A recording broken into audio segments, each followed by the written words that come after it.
Michigan recently passed a so-called right-to-work law.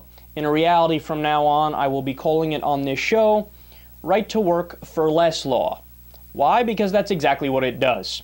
You know, I'm old school. I think that bills should be called whatever the effect of the bill would be. So instead of the Patriot Act, for example, they should have called it the Taking Away Your Rights and Pissing on the Constitution Act. I know it's a mouthful, but it's more accurate. So according to a new study, Pew study on the right to work for less law, there's even more evidence that the right to work for less law is hurting Americans.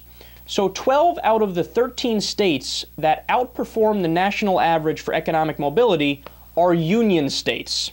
Now this actually includes Michigan because the study was done before they passed the right to work for less law, so Michigan was making more money back then and there was more economic mobility back then.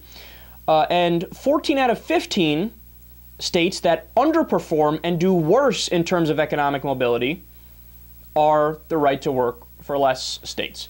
So furthermore, union states are more likely to have health coverage and retirement plans. And I'll quote you from the study here, quote, if benefits coverage in non-right to work states were lowered to the levels of states with these laws, 2 million fewer workers would receive health insurance and 3.8 million fewer workers would receive pensions nationwide. So you understand what that means? They're basically saying, look, the union states have 2 million more people who receive health insurance and they have 3.8 million fewer people who receive pensions nationwide. So there's more pensions in the union states and there's more health care in the union state. But I know that's so evil that we need to gut that away because people need the right to work. Now, anybody who's actually familiar with the right to work for less laws knows what they do. So I'll just explain it real quick to you guys again. Basically what it does is it allows workers to get all of the benefits of unionization without paying their union dues. Now, it sounds at the beginning, people will think, well, you know what? I can have my cake and eat it too.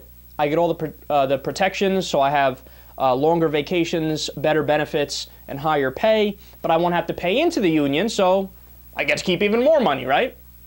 Well, what the law is designed to do, in Governor Walker's words himself, when he was caught off camera, he didn't know he was on camera, he said, it's kind of like divide and conquer.